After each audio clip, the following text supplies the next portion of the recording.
Gunung Barus, atau biasa kami menyebutnya Deleng Barus.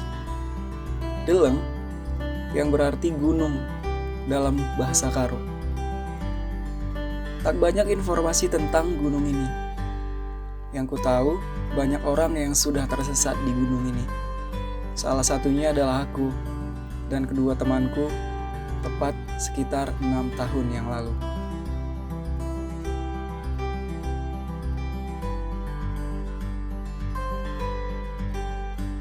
Sedari aku masih anak-anak dulu, aku sering menatap dan bertanya, penasaran, ada apa di atas puncak gunung itu?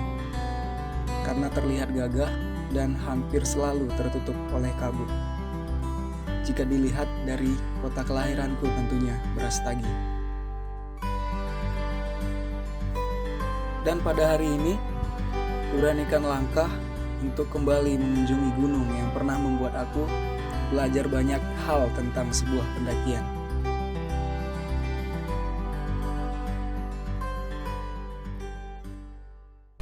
Oke, selamat pagi. Jadi hari ini rencananya kita mau mendaki ke Gunung Barus. Gunung Barus yang ada di Kabupaten Karo nih, di daerah Tongkeh ya. Kita bisa lihat tuh. Hari ini cerah. Jadi kita mulai dari Desa Tongkeh. Itu gunungnya. Jadi doain kita sampai puncak untuk hari ini.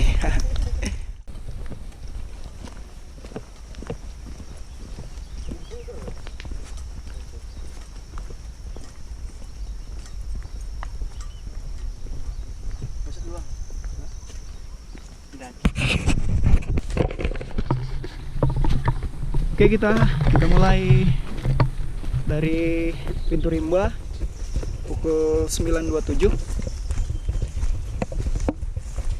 Jadi terus perjalanan kami ya sampai. Alangkah baiknya kita berdoa terlebih dahulu untuk menghindari mara bahaya. Doa dimulai.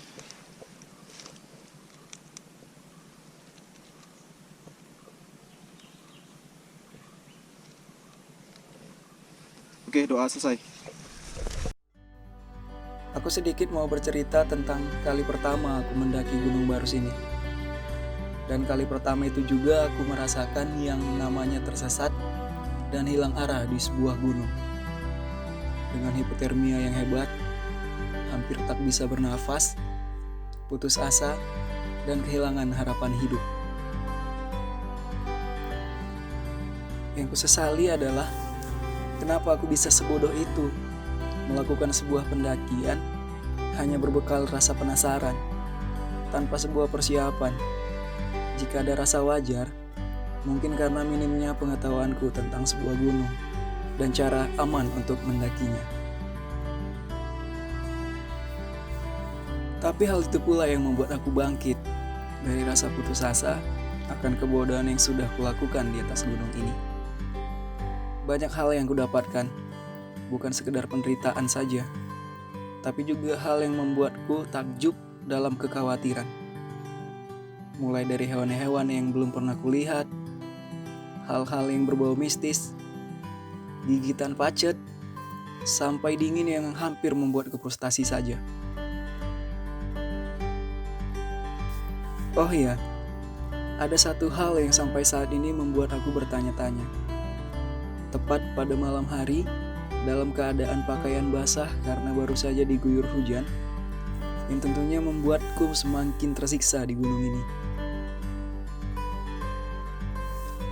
Aku melihat ke sekeliling hutan dingin di antara pekatnya gelap malam. Semua benda yang ada di sekitarku memancarkan cahaya kehijauan. Mulai dari pohon yang kecil hingga pohon yang besar.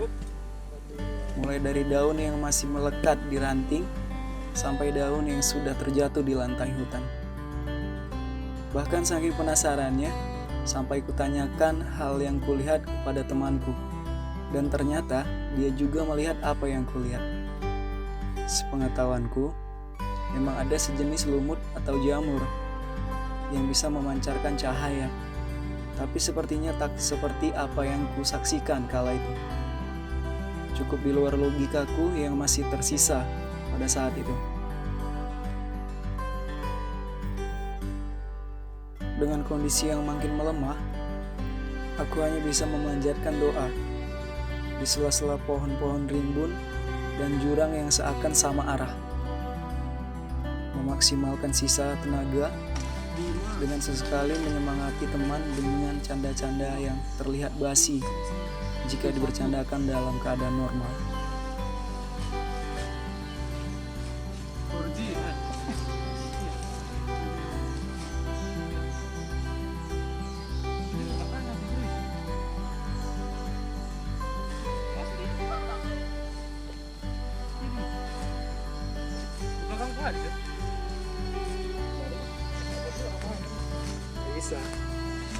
Jadi ini adalah serangan kita yang pertama.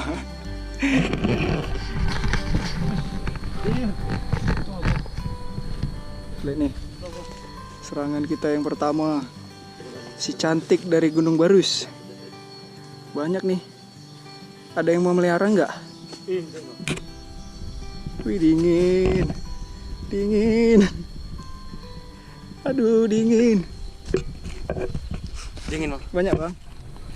Aduh. Ada melihara bang. Di belakang kemana? Serius. Ini dia. Serius. Jadi kalau di Gunung Barus, hal yang pertama kita akan temukan adalah Sahabat. serangan dari pacet ya. Tapi nggak usah khawatir. Kalau dia kenyang lepas juga kok sendiri.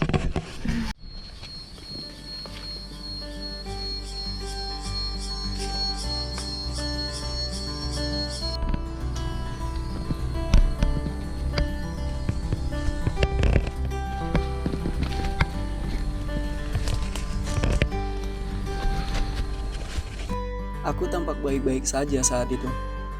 Hanya saja dalam hatiku selalu terpanjatkan doa sambil mengingat orang-orang yang kusayang. Aku tak mau mati di sini.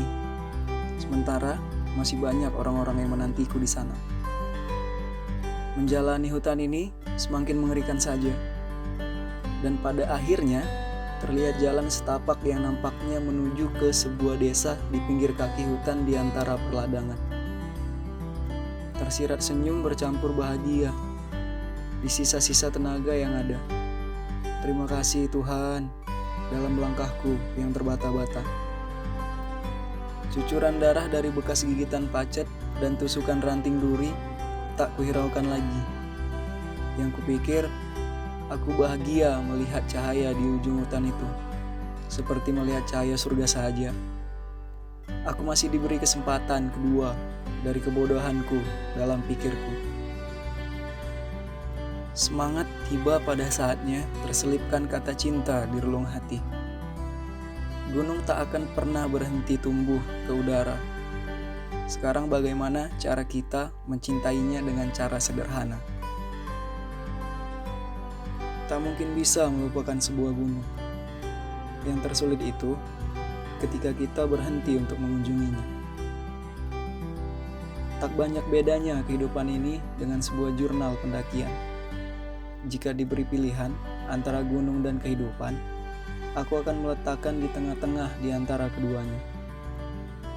Bukan tak cinta kehidupan, hanya saja kita semua pasti akan pulang dalam kedamaian.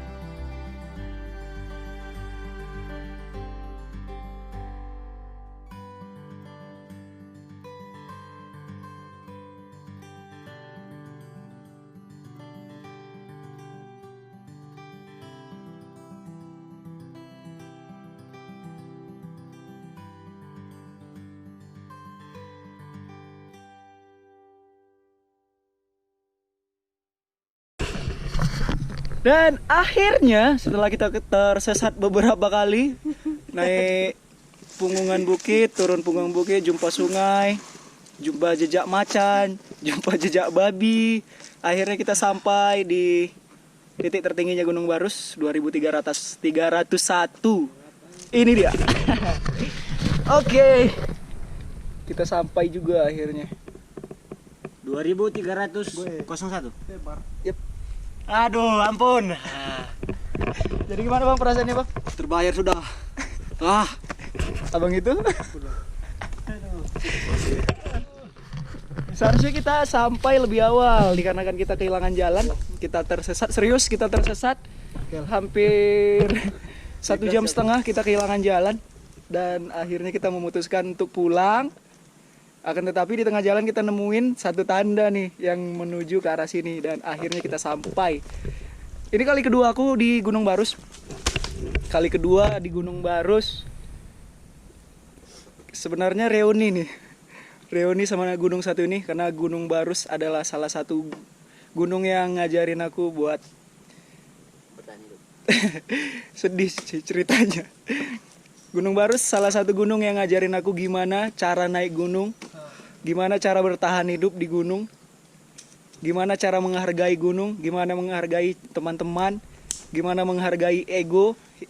Dan kali kedua aku berhasil sampai di sini. Terima kasih Gunung Barus. Bye.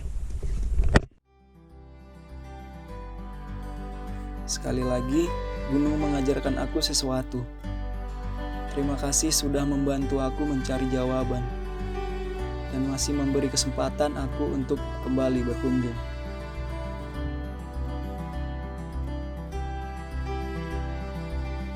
Beleng Barus, 8 Juni 2020, Tanah Karo.